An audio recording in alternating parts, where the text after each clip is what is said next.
Yo, What up? top of the morning to you. Back at it.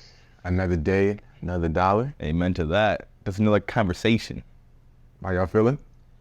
Shoot, 10 out of 10. Oh, 10 out of 10. might be his first one. Well, he had a 10 out of 10 last week. Oh, my bad. 10 out Let me of watch 10. film.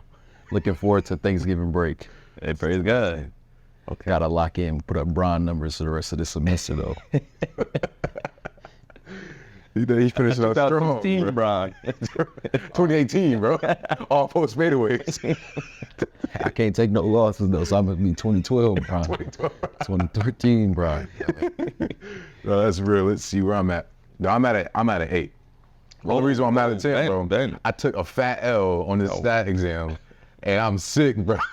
I gotta drop the class, bro. Oh, really? I gotta drop the class, bro. Like, Ain't no way, bro. Listen, Are you I sure? I calculated all the math, bro. Ain't no way I can pass the class. You can't even pass it? No, bro. I hate to say it, but you ain't passing it just because of this exam, bro. It's got to be multiple things. Bro, the exams are 50%, bro. And there's 2 over? Yeah, so I had 2 already, bro. The first one I didn't do well, and I did even worse this time. Oh, yeah. Shop the class. Shop the class. Bro, listen, the crazy part, this is why I'm so blown, bro. Because after I took the exam, I'm like, I just took a dub, bro. I'm like, we good. Bro, I got that thing back today, bro. I was watching the game. We all been there. Put the phone down. I was sick, bro. I had to watch the game in silence. That just said submission comment, bro. I'm like, nah. Them boys be worse. You see that submission comment? That junk, you hit or miss. That's when you really be praying. Look at the score. Oh, man. Oh, You might be canvas, pushed to 7, bro. You might be pushed to 7. Man, for real. Pay for the class. I might have been a 7 before I came, but being around you guys have increased the Hey, number, bro. appreciate you, man. Appreciate you. Gee, that's me, bro. No, man, I'm rocking a 10 out of 10, I think. I don't got anything hold me back, man. Got Thanksgiving coming up. Yeah, just, I'm locked in, I guess, you know what I'm saying? Or trying, at least. So, yeah, 10 out of 10, ain't got nothing to hold me back. Jeez. I feel it. Week of giving. Speaking of giving, we got another episode, and I think we're gonna give them a nice topic today. The topic is the waiting room. And this thought came to my mind earlier today, and I was just thinking about, man, there's always some sort of waiting period that we all endure in our life, you know, at some point during our life. And what does that kind of entail for each individual depends on the situation that you're in. But I want to come from the lens of like, you know, what do we do while we're waiting, and also like some of the benefits that happens from waiting, and how not like to rush the process of waiting. And so I'm gonna start with you, Josh. I got a question for you. How has like waiting, you know, shaped your life maybe in the past year or two, and maybe some of the things that God is taking you through? Man, I think waiting has really played a big part in just who I am today, especially because we just know that waiting produces like patience, and then like with patience, endurance, and then the character that comes with it. And so I just think, yeah, that's that Romans 5. But yeah, so I just think like I think first, like we're all waiting on something. Like Facts. everybody in life is waiting on something. You know, just in life in general. And I think for me, it's just been a lot of being in that waiting room. It's like make sure who I'm surrounded by in the waiting room. So like, I think like if you put in a scenario like, okay, if we got a family member that's in the hospital and, you know, they're on the hospital bed and they're, you know, they're sick or something, I want to be around people that's encouraging me. I don't want to be around people that's telling me, hey, bro, he or she is not going to make it. And so it was one quote that this pastor said, and it's like, you can't be talking to the devil in the waiting room. And I was like, sheesh, because what does the devil always try to do? Just try to plant doubts into our mind and stuff like that. And so with the waiting room, I'm just trying to be like, okay, like what is God teaching me in this waiting room? Like, and what does he want to produce in me before, you know, after I'm done waiting, you know what I'm saying?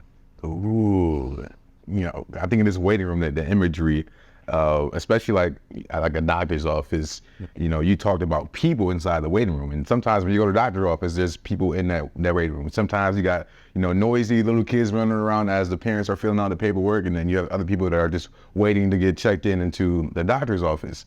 I think to your point, man, you know, it's important that we have people inside that waiting room with us who are encouraging us, who are building us up, instead of, you know, planting seeds of doubt, or even I'll take it a step further, people that are trying to rush us in that waiting room, right? Somebody's like, you know, you can go into a waiting room like, dude, you ain't supposed to be here, bro. You're supposed to be in the doctor's office already. Go ahead and cause a scene and so that you can get checked out already. But it might not be your time to be checked out yet. So we have to identify, hey, you know, who we hanging around with, right? Just because at the end of the day, man, they can speed up a process that God never meant to speed up in your life. So we had to be careful.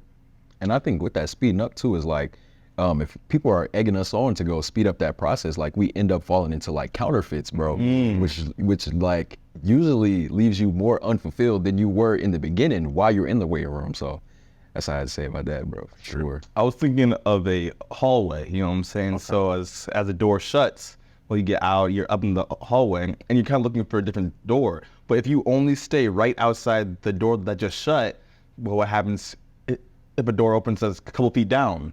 Well, now you got to hurry up and get a couple feet down. But if you're already there, you just go in. And so when God shuts a door, you're like, okay, that's happened.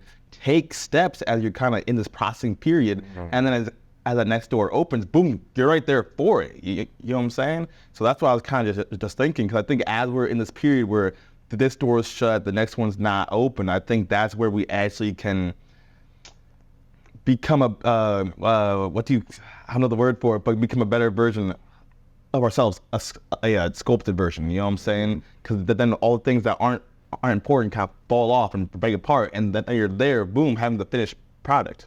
And that's good, because you mentioned refine and then you mentioned the process, right? And I think in the waiting room, it really clearly illustrates the refining process. You know, I want to give the imagery of a waiting room, and, you know, I feel like when you go in, like the first thing that you have to do is you have to go up to the desk and fill out your information. And I feel like, you know, the waiting season or the waiting period in our lives is a time where we're processing information, you know, information of things from the past and maybe things that are currently going on in our life that set us up for the future. You know, that future could be the analogy of going to that doctor's office and getting that checkup. That future could be anything that's in your life that you're kind of looking ahead to. But I think ultimately, like, you know, it's important that we don't rush the process, because it's a time where we clearly get to just look at everything that we've been doing or that have been in the past, that have been in the present, and process this information, right? Because I think most of the times when I look in the Bible, man, like, you know, God had certain people wait, man, just to rebuild their character, refine their character, and strengthen them so that they could be better stewards of what was to come in the future. But had you put people in positions where they sped up the process, they might not have been able to steward that position well. So I want to, you know, harp on the fact that, hey, when we get in that waiting season, or if you are in a waiting season, process the information, process the things that God is taking you through, maybe some of the highs and lows and how you can continue to grow. That way, when you get on the other side of the waiting room, you're able to steward the things well. Mm-hmm. I like what you said, like you go fill out the information in the beginning. And I think like also with that too is just like you fill out, like if you're cold, like you fill out like the symptoms that you got, you know what I'm saying? And so, and while you're in that waiting room, you kind of sitting there with the symptoms, they might be just eating you up, you know what I'm saying? But at the same time, you're just kind of like, all right, like I got to stick this out. Like I can't just go rush in there while the doctor is busy with somebody else, you know? And so, but then after you're done with the waiting room, you go get that prescribed medication to help you, you know what I'm saying? That's what I was thinking about. But I got a question for y'all. So in a world where like the waiting season or the waiting room is so frowned upon, how do you guys, you know, kind of stick out the waiting room, you know, in whatever area you guys is like? Because we know this, we're all about that instant gratification. Bro. Oh man, with the media and all that. No, I was thinking of how, like, again, you're in a doctor's office or you got a family member in surgery, and so you're out there for a couple hours thing. So time's moving very slow, you know what I'm saying? But as you're there kind of chilling, waiting, what are you gonna do there? And so we always see people either doing books to help the time pass, or you're calling someone because we spoke with friends and who you hanging with. And so you call someone because this person's gonna help you be inside a better mood or help you as you're in this process here. And so what I personally do as I'm in this period of waiting is I'm always trying to be prepared for what's to come. You know what I'm saying? Because again, back in my hallway analogy, you're up in a room, things are always happening. Maybe it's a party, it's a function, things are happening, people are talking. Now you're out in the hallway, it's just you. It's like, bro, just taking one step at a time, because as that next door opens, now you're back in a room full of people and talking all this. And so it's as you're up in that hallway, up in the room chilling, it's like, okay, what am I gonna do? I'm there. So me personally, things that I do is I'm trying to spend time around good people that help me, people that I want to call as I'm kind of having my family member up in surgery. So I'm hanging around good people. And then me personally, I'm staying connected to God, you know what I'm saying? Because he's the one who's gonna do the surgery. He's the one who's gonna open that next door. And so it's like, okay, because he's gonna show me the things I can do as I'm preparing for the next door, because he knows what this next door is. I feel like so many of us understand everything past tense, past feels like, oh, now I understand why this and this had to happen because I got to this job. For me personally, I have so many things where it's like, why am I doing this? Well, why is this happening to me? Why am I in this conflict? Then I got jobs like, oh, I needed those things to happen. Yeah. So me, again, we got the friends, we got staying with them, God. And the third one I would say is in that preparation process, I'm becoming a better version of me. So we got health, self-care, we did the episode on. We got how I see myself, try to fix my issues or problems or my shortcomings, you know what I'm saying? I'm getting better just so that as that next door opens, as my family members are surgery, boom, I'm there, I'm set, I'm not scrambling around at the last second. That's really good. I think what God has been working on me specifically in this, waiting process is just being, not being impatient or not being so impatient. And I think one of the fruits of the Spirit is patience. And so he's been trying to cultivate that in me. And it's been hard. It's been like a tug of war because I'm a guy who likes to feel in control of everything. And I realize when I don't go at God's pace, it leads me to being disappointed. And so, I have to learn how to really lean on God's will and God's plan for my life so I don't end up in constant positions where I'm wondering why, dang God, why haven't you opened this door up yet? Or why haven't you allowed this thing to happen? I feel like so many people find themselves in positions where they blame God for moving outside of his pace. And now they get disappointed, man, because they realize it's like, God, I should have already been here right now. But God didn't say that, And so I think of, maybe like Noah's story in the Bible. Yeah. He's building his ark, man. And, it took a while for the rain to come. But could you imagine if he was like, I ain't trying to do this right now, man. I'm trying to, do my own thing, bro. And then when he finally built the ark, when people are saying like, what you building an ark for? Ain't no rain about to come, bro. And he's like, all right, shoot. I guess I shouldn't do nothing with this work. But then as God's pace came through, the rain finally came, and what happened? Everybody got washed away except for him. But had Noah moved outside of God's space and said, forget it because it hadn't happened on his own time, he might be with those people washed away. So I feel like for me, God's really been pruning this impatientness out of me just so that I can see the beauty that's inside the wait. Because at the end of the day, man, I can see things a lot more clear when I'm focused on going at God's pace. When I'm focused on going on his understanding and not my own, things start to make a lot more sense than me trying to figure things out and do everything from A through Z in one day. Yeah. So I got to really prioritize, just, okay, God, what do you want me to do in this season? Like, what do you want me to do right here? What do you want me to do with the things that you've given me? And then saying, okay, I'm content with that. I don't have to be in control. I don't have to feel like, I want more than what was at my table right now. Shoot, that's good. I like how you mentioned the Noah's Ark because that went to his point is like being prepared, bro. That's huge. But I think to answer my own question, I kind of see like the waiting room as a point of transition, And I think in that point of transition, it's allowing, like we talk about that Romans 5, is that perseverance, character, and hope. Like those things, those three things that I can be able to develop while in that space. And I just see it as, a time to grow because while I'm in the waiting room, I may be going through all these afflictions, but I know that's going to prepare me for the future, when other stuff, come about. And I think also, like you talk about that sculpted version of yourself, is like that's where the character is built, when you're in the valley or when you're going through it or when you're in that waiting room, like you really get to see who you are. And I think like with the hope, you get to see like, well, God wants me to grow. Like he wants me to be the best version, for him and for the kingdom, So I think it's just kind of seeing it like, and just in those three aspects, it's just like that perseverance, that character, and that hope, man, for me. I think having hope in this between process is huge because you talked about, the story on the ark, but I think it's so true for us because we all have our own ark. You know what I'm saying? I think a lot of us don't understand God is omniscient, and that word means all-knowing, you know what I'm saying? My knowledge compared to God's knowledge is under 1%. Yeah, I'm trying to tell him 100% of what he should do. You know what I'm saying? And then I get mad when he doesn't do the things I tell him to. And again, as I look back at so many different things, it's like, bro, if it had gone my way, all these things wouldn't have happened. A hot take that I have is, I think COVID happened, and it was a sad thing that happened, but I think it changed so many things, so many people's lives, and so many positive things came out of it. It was good that it happened. In some aspects, again, the very hot take, there's all deaths, I'm sorry about that, but there's all other things to it. But up in the same point, if I was in charge of the world, I wouldn't have had COVID. I would have done a whole bunch of things different. But if I was in charge of the world, it would be a totally different thing. I had heard once from someone's uncle, like, if we had this world, all of us would probably do it a different way. But the only problem is, this isn't our world. You know what I'm saying? It's like, it's true. This isn't our world, so we can't do it our way. So what I'm saying from both of you guys' points is that it takes humility to wait. Like, it takes humility to sit down and say, hey, you know, I'm not actually in control of this. And, you know, in this transition period, it's okay to just take things one day at a time. I feel like everybody at some point in their life, they have to ask themselves, why am I in such a rush for these things? You know, I think a common thing for us as college students is like, who is the person that I'm going to marry, or what's the career path that I'm going to have after I graduate? And he's like, why can I have this like right now?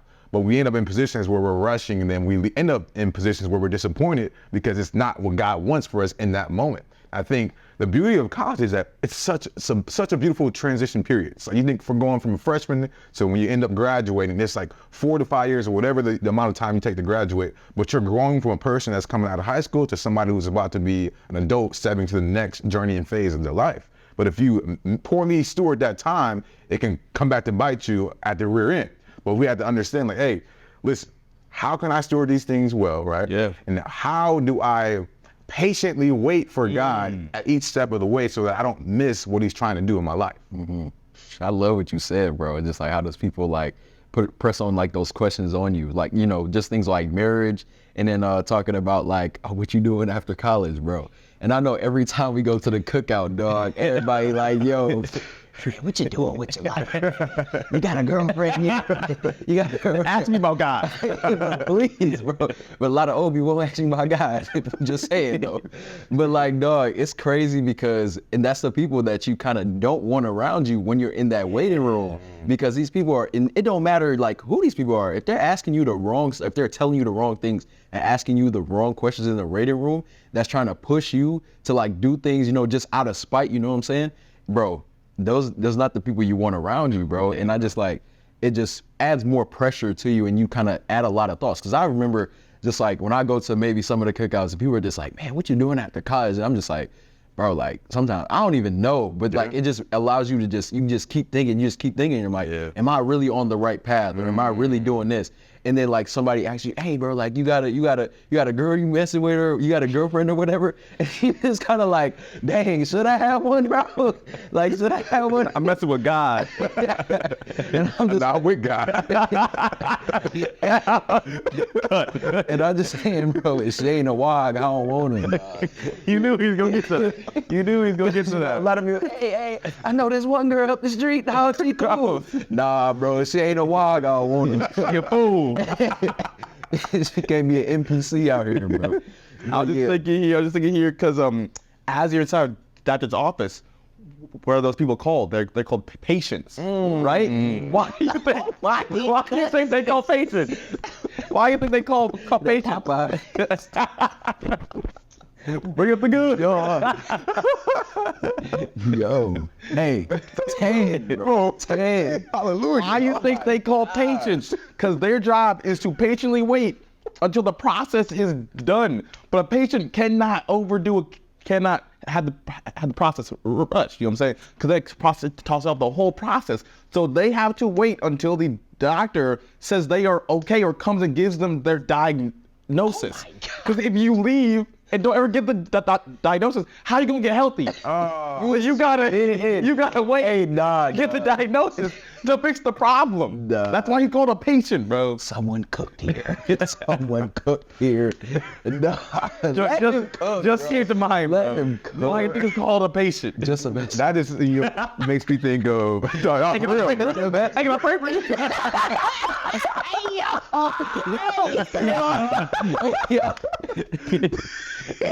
I see it. I'm seeing it, bro. I'm seeing it. It's true color. That was serious. I'm seeing it. Let me drink a spray before I come here. I'm seeing it. Stop drinking this spray. That was starry activity. That was starry activity. that boy, bro. You different. Just the best. Well, speaking of the waiting and the patient process, in honor of Thanksgiving, I'm thinking about, when you're at home and they're cooking up Thanksgiving, right? You know, it can be early in the morning, they start prepping all the food, and you know, it smells really good at the beginning of the day. It's like, damn, I go for sure. Man, this Thanksgiving is smelling really good. I can't wait to eat later. But like, as you know, as the day progresses, the smells start to grow stronger and stronger, and your stomach just starts to crave. And it's just like, ooh, I mean, I can taste this food coming up. I want it right now. But imagine eating a plate at 11 a.m. compared to dinner time. Right, the food might not be done at 11 a.m., but if you were to go downstairs and try and eat the food, imagine sticking a knife in some of the portions that you're eating.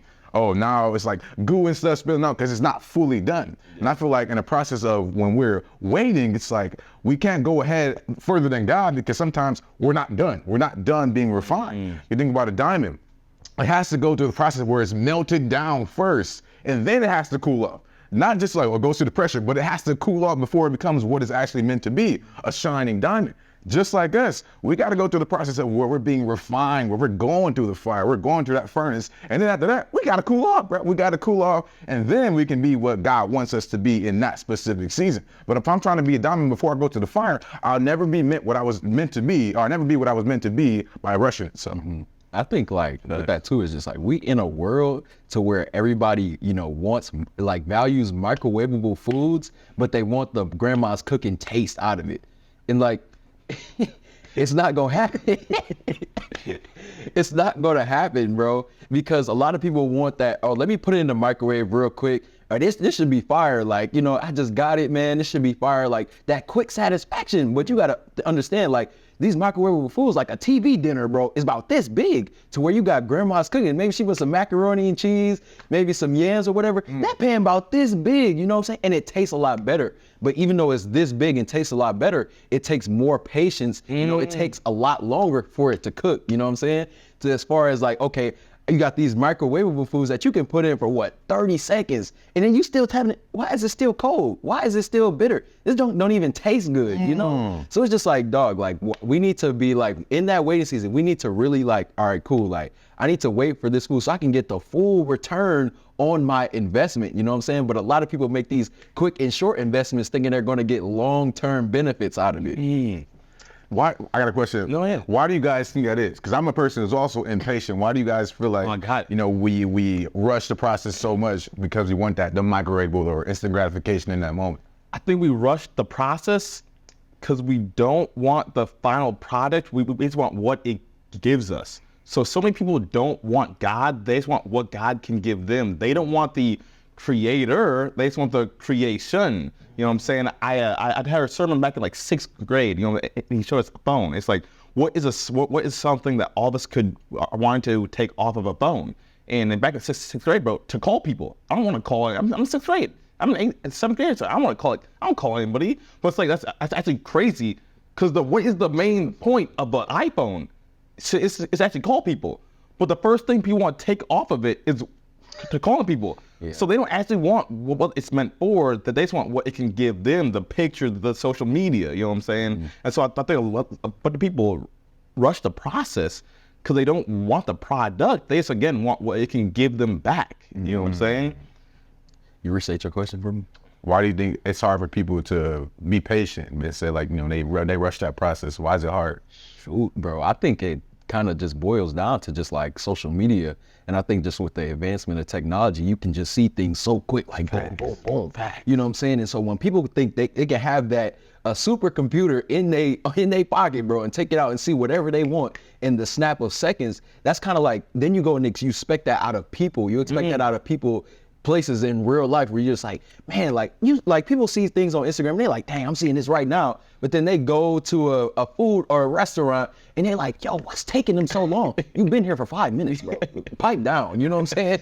So it's like, well, I think like when we see it like on social media, we see things super fast. We just like tailor that to everything else around us, and especially with people too, because a lot of people like expect themselves out of other people. And that's like the problem, because they're like, everybody's not you. And there's beauty in people being different. Because if everybody was you, bro, it would be a horrible world. It would. Just saying. But that's what I think. I think it just boils down to social media and just like the advancement of technology, because we can just get things so quick and it's just at such a rapid pace too, man. Hitting up on your point about the food on Thanksgiving, people want it at 10 in the morning instead of 6 p.m. because they don't actually want the turkey or the mac and cheese. They just want that taste. You know what I'm saying? Like, I want to taste that mac and cheese. Told you I got to start having Sprite before I come here. To hear your point, man, you talked about. No. What you think I got on? What you think I got on?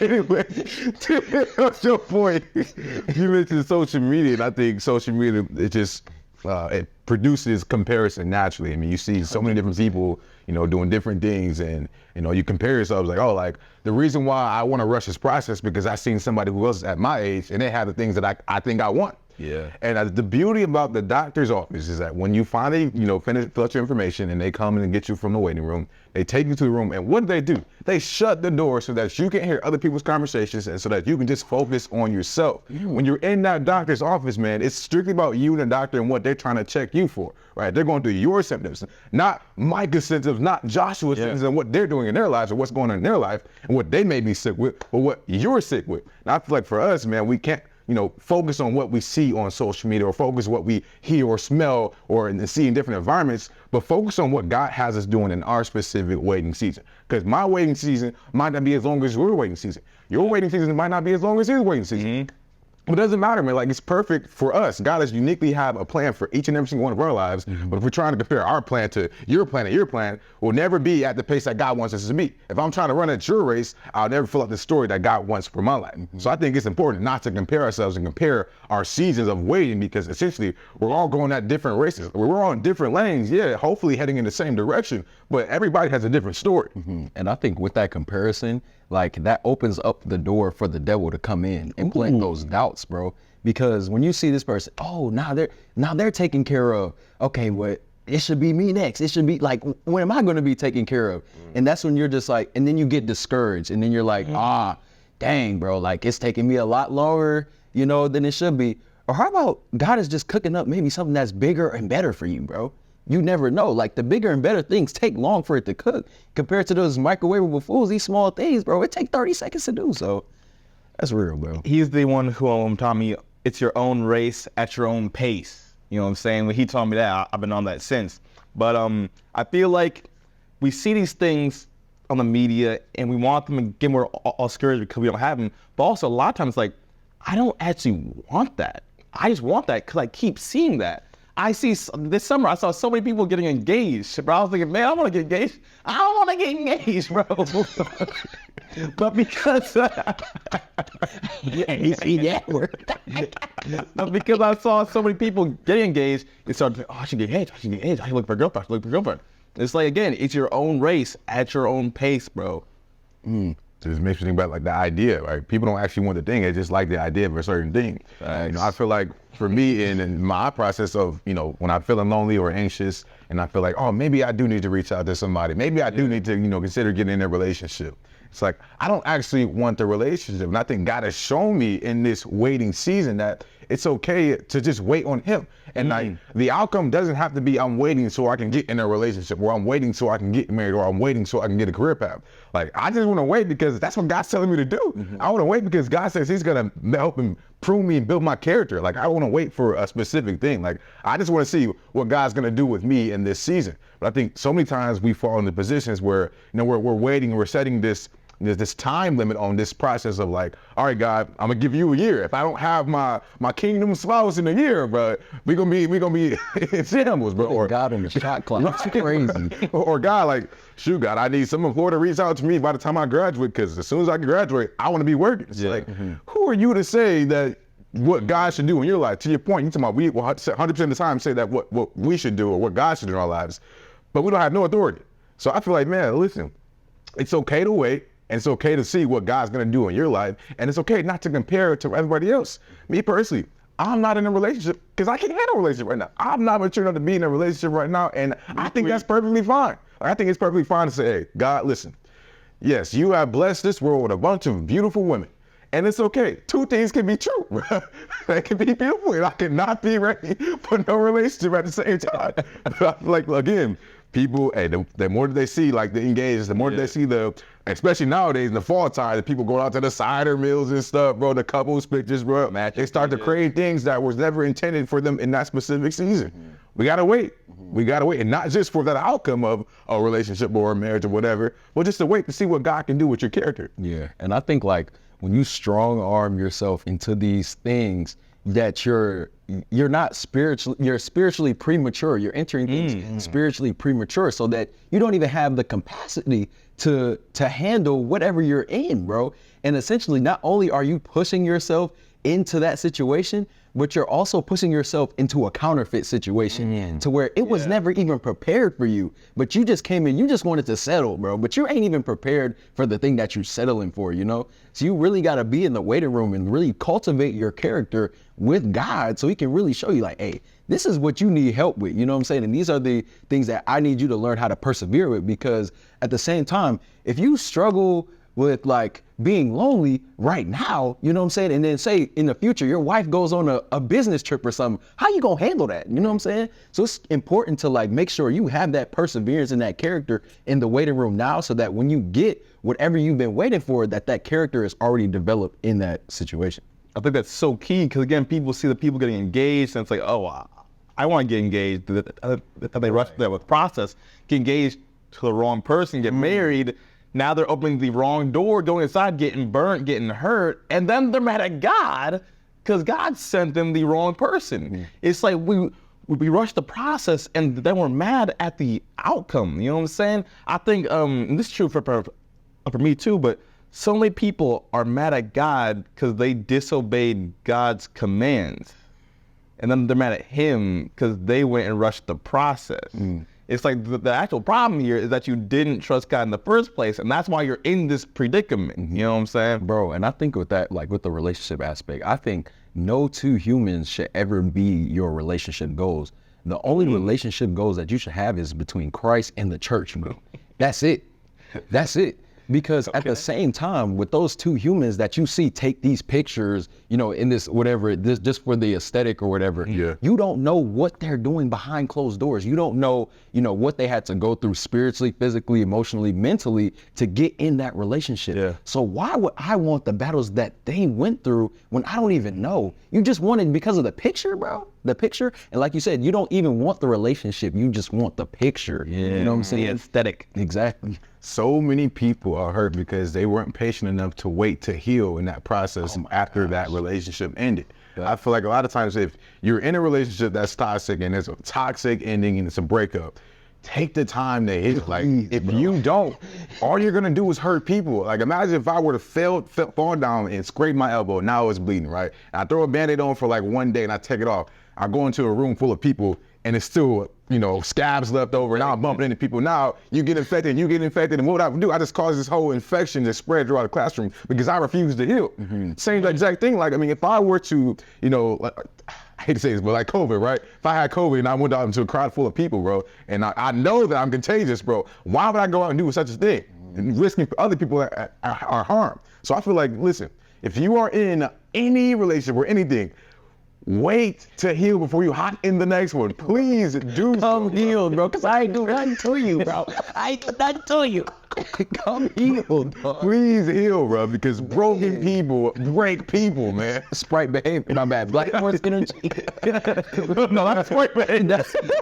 Bro, but nah, that's real talk, bro. Like, you gotta come healed, bro. Because I know a lot of girls that's just trying to fill that void. I know a lot of dudes that's just trying to fill that void off a past breakup, but they end up hurting a person that didn't even do anything to them, that probably ain't even know what they went through in the past, bro.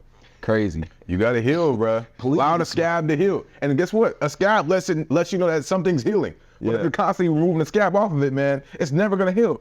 And you're gonna be left with a scar for the rest of your life. I'm saying every episode, who you hanging around, and two, what we do affects those around us. Literally. Catch y'all next week. Go see the doctor. One last thing, don't be a patient. You can't heal people. I would just say that.